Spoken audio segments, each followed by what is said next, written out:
Rhythm Riddhi जाग चुके थे। उनके जागने के बाद वो लोग अपने जाने की तैयारियों में जुट गए थे। रिदम अभी भी रात वाली बात को सोच सोच के परेशान हो रहा था, लेकिन उसने अपने चेहरे पे परेशानी को नहीं आने दिया। वो चुपचाप रिद्धि और बच्चों के साथ जाने के लिए तैयार हो रहा था। रिद्धि को थोड़ा बहुत शक तो हो रहा था कि रिदम किसी बात से परेशान है, लेकिन वो अभी बता नहीं रहा। लेकिन उसे सही समय पे बता देने का सोच के वो अपने वहाँ से चली गई और बच्चों में और बाकी सबके पास चली गई। सब लोग पिकनिक के लिए बहुत ज़्यादा उतावले हो रहे थे। सब लोग बहुत खुश थे। दादी दादू भी इतने ज़्यादा खुश थे कि आज अपने बच्चों के साथ में इतने दिनों बाद बाहर जा रहे हैं।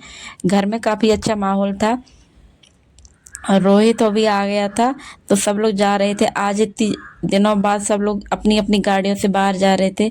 वैसे तो बच्चों के साथ में रिदम रिद्धि फिर भी कोशिश करती थी एक दूसरे को टाइम देने का, लेकिन फिर भी आज बच्चों के साथ में सबने एक फैसला किया, बच्चे एक गाड़ी से जाएंगे, बाकी बड़े बड़े अलग गाड़ी से।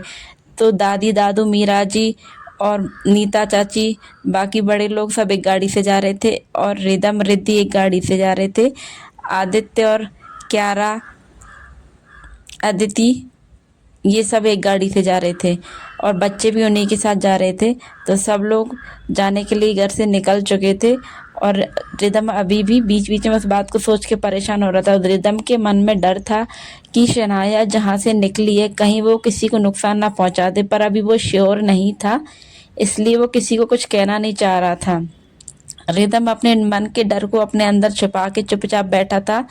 दूसरी तरफ शनाया जेल हॉस्पिटल से भागने के बाद किसी से मिलती है और फिर उससे बोलती कि रिदम ने मुझे जेल भिजवाया, उसको मैं छोड़ूंगी नहीं, उससे तो मैं बदला लेकर रहूंगी और ऐसा बदला लूंगी कि वो खून के आंसू रोएगा। शनाया जिससे मिली और जिस इंसान ने उसकी भागने में मदद की वो कोई और नहीं, उसकी खुद की माँ थी। तो उसकी माँ ने उसकी भागने में मदद की और शनाया अपनी माँ से बोल रही थी कि मैं अब रिदम को नहीं छोड़ूंगी।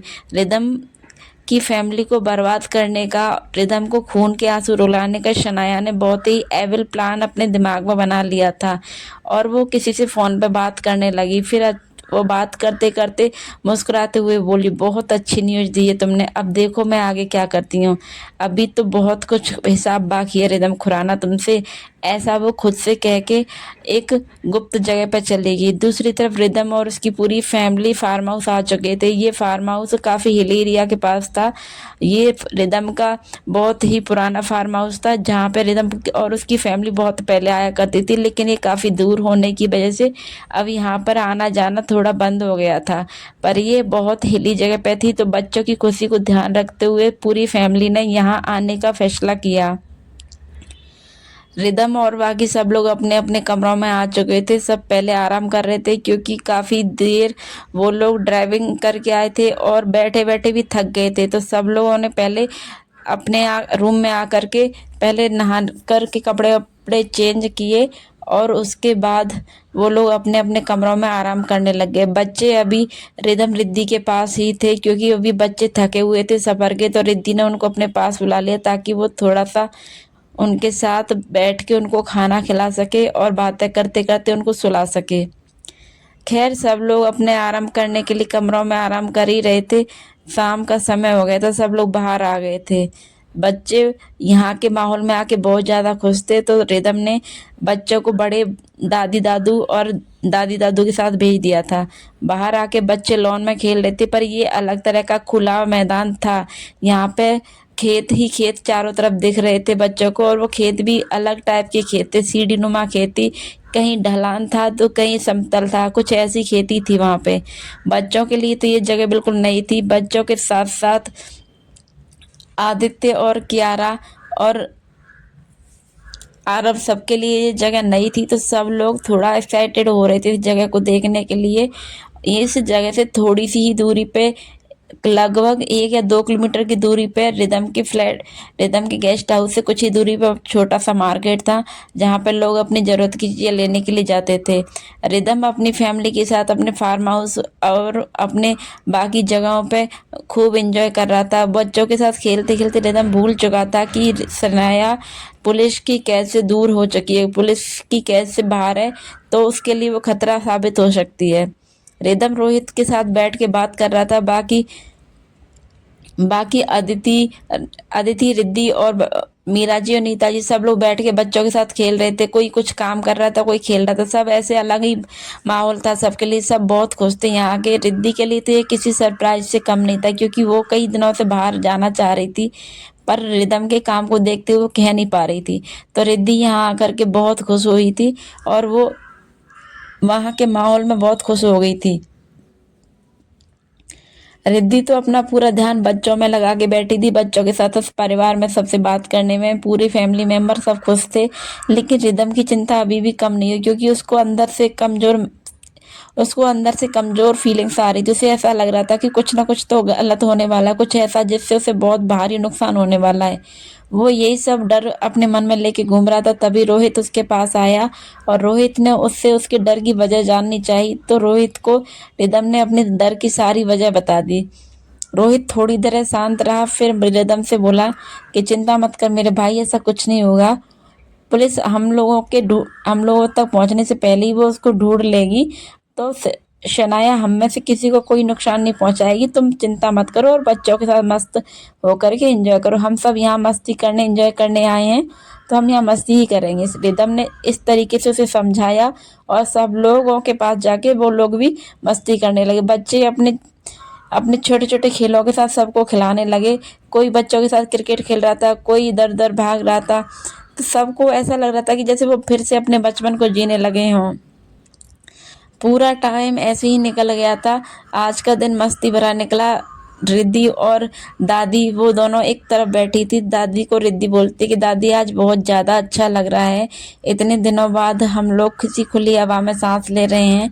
ये एक अलग ही वातावरण है। यहाँ की हवाएं, यहाँ के फूलों की खुशबू, पेड़ों की सांस, साफ साफ साफ साफ पेड़ों की साए साए करती हवाएं और साफ साफ देखे जाने वाले खिलते हुए फूलों की महक, एक अलग ही अनुभूति हो रही है यहाँ पे आके। दादी बहुत ज़्यादा अच्छा लग रहा है। दादी को रिद्धि अपने मन की बातें बता रही थी। दादी भी इसके साथ बैठ करके बहुत अच्छा महसूस कर रही थी। दादी से बातें करते करते रिद्धि को पता ही नहीं चला समय कितना हो गया है। तभी रिद्धि रिद्धि को मीरा जी ने आवाज़ देकर बुलाया और बोला कि शाम शाम का समय हो गया, ज़्यादा देर बाहर रहना ठीक नहीं, यहाँ का मौसम थोड़ा ठंडा है, तो दादी की सेहत के लिए ये ठीक नहीं, और तुम भी अंदर आ जाओ, बच्चों को थोड़ा सा तुम्हारी ज़रूरत है। ऐसा कह के मीरा जी ने रिद्धि को अंदर बुलाया। रिद्धि अंदर आ चुकी थी और बच्चों के पास आके वो बैठ गई थी। रिद्धि अपने बच्चों के पास बैठ के उनसे बातें करने लगी और उसने एक वहाँ की जो कुक थी, जो लोकल कुक थी, उससे बच्चों के लिए कुछ हल्का फुल्का बना के लाने के लिए कहा, ताकि बच्चे भी कुछ खा के सो सके। रात का समय हो गया था, सबके लिए उनकी पसंद का खाना बन रहा था, तो लेकिन रिद्धि ने बच्चों के लिए थोड़ा हल्का ही बनवाया, ताकि बच्चे थोड़ा जल्दी से खा सकें और वो यहाँ के माहौल के हिसाब से थोड़ा सा भी उनको कोई प्रॉब्लम ना हो रहने में। इसलिए रिद्धि ने बच्चों के लिए थोड़ा हल्का ही बनवाया। बच्चों के खाने के साथ बाकी सब लोगों का भी खाना रेडी हो चुका था। सब लोग अपना खाना खा रहे थे। रिद्धि बच्चों के साथ बैठ करके उनको खिला रही थी। रिद्धि के साथ में अदिति भी वहीं आ गई। रिद्धि और अदिति दोनों बातें करते करते बच्चों को खाना खिला रही थी। खाना खिलाते खिलाते ही रिद्धि अदिति से पूछती है, रिद्धि अदिति को बोली, अदिति अगर आप ठीक समझो तो एक बात पूछ लेती हूँ आपसे। आपको बच्चे बहुत प्यारे लगते हैं, तो मुझे लगता है आपको भी अपने आगे बच्चों के लिए सोचना चाहिए। वैसे भी आपकी शादी सही टाइम पे हुई है, रोहित जी भी सही से अपने काम पे अच्छे से फोकस कर पा रहे हैं, तो मुझे लगता है आपका सही समय है, आप भी अपने बच्चों के लिए सोचिए। रिद्धि रिद्धि की बात पे अदिति मुस्कुरा दी और बोली, भाभी अभी वो थोड़ा और आगे बढ़ना चाहता है, उसके बाद ही हम अपने आगे की प्लानिंग करेंगे। रिद्धि अदिति की बात पे मुस्कुरा दी और कुछ ना बोली, बस उसके सिर पे हाथ फेर कर बोली, जैसी तुम्हारी मर्जी। दोनों बच्चों को खिलाने के बाद दोनों बच्चे बहुत ज़्यादा थक गए थे और खाते खाते बोले कि अब इससे ज़्यादा नहीं खाया जाएगा मम्मा। बच्चे अपनी भोली सी आवाज़ में बोले। रिद्धि ने भी उनको परेशान नहीं किया और रिद्धि और अदिति दोनों बच्चों को गोदी में उठा के उनको सुलाने के लिए रूम में चली गईं। दूसरी तरफ बाकी सभी लोगों ने भी खाना खा लिया था और वो खाना खा के अपने अपने रूम की तरफ जाने लगे। आज सब लोग बहुत ज़्यादा थक गए थे, इसलिए वो लोग जल्दी सोने अपने अपने रूम में जा रहे थे। लेकिन के पास तभी किसी का फ़ोन आया। रिदम ने फ़ोन उठाया तो देखा इंस्पेक्टर का फ़ोन था। रिदम ने घबराती हुई आवाज़ में बोला, क्या हुआ इंस्पेक्टर, सब ठीक तो है? इंस्पेक्टर ने उधर से जो कहा उसको सुनकर रिदम को थोड़ी सी बेचैनी हुई, लेकिन फिर भी बोला, चिंता मत करिए सर, हम यहाँ पे बहुत सेफ जगह पर, और हमारी फैमिली के बारे में हमारे अलावा किसी को नहीं पता, तो मुझे नहीं लगता कि मेरे बच्चों को या हमें कोई परेशानी होगी।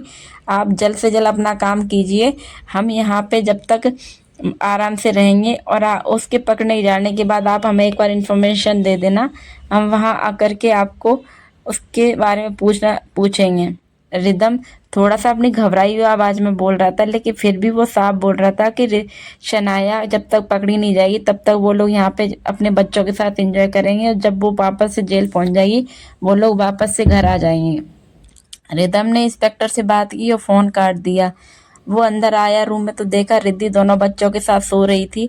रिदम ने अपने बच्चों के सिर पे हाथ फेरा और प्यार से चूम करके बोला, मेरे बच्चों, मैं तुम्हें कभी कुछ नहीं होने दूंगा, ना तुम्हें ना तुम्हारी माँ को। बड़ी मुश्किल से मेरी ज़िंदगी में ये दिन आए हैं, तुम लोगों को देखा है खुश होते हुए, हंसते खेलते मुस्कुराते हुए। तुम्हारी मस्तियों को, शरारतों को देखकर तुम्हारी माँ भी फिर से अपना जीवन जीने लगी, फिर से अपने बचपन को याद करने लगी। अब कभी तुम्हारी माँ की आंखों में आंसू नहीं आएंगे। हम सब लोग हैप्पी फैमिली रहेंगे, कभी कोई दिक्कत नहीं आएगी, और मेरा वादा है कि हमारे घर में से किसी को भी कोई परेशानी नहीं आएगी। शनाया जैसी कोई भी बीमारी हमारे घर के आसपास नहीं भटकेगी। रिदम ये सब बातें खुद से कर रहा था, और करते करते ही रिदम ने अपने बच्चों के सिर पर हाथ फेर करके वो भी उनके नज़दीक ही लेट गया। तो आज की कहानी का पार्ट आप लोगों को कैसा लगा एक बार कमेंट कर दीजिए, और प्लीज़ वीडियो को लाइक करके शेयर ज़रूर कर दिया करो। आप लोगों के लाइक और शेयर मुझे कितनी हिम्मत देते हैं मैं बता नहीं सकती, तो प्लीज़ प्लीज़ प्लीज़ वीडियो को लाइक और शेयर ज़रूर कीजिए। मिलती हूँ नेक्स्ट वीडियो में। आगे की कहानी नेक्स्ट वीडियो में पढ़ने को मिलेगी आपको।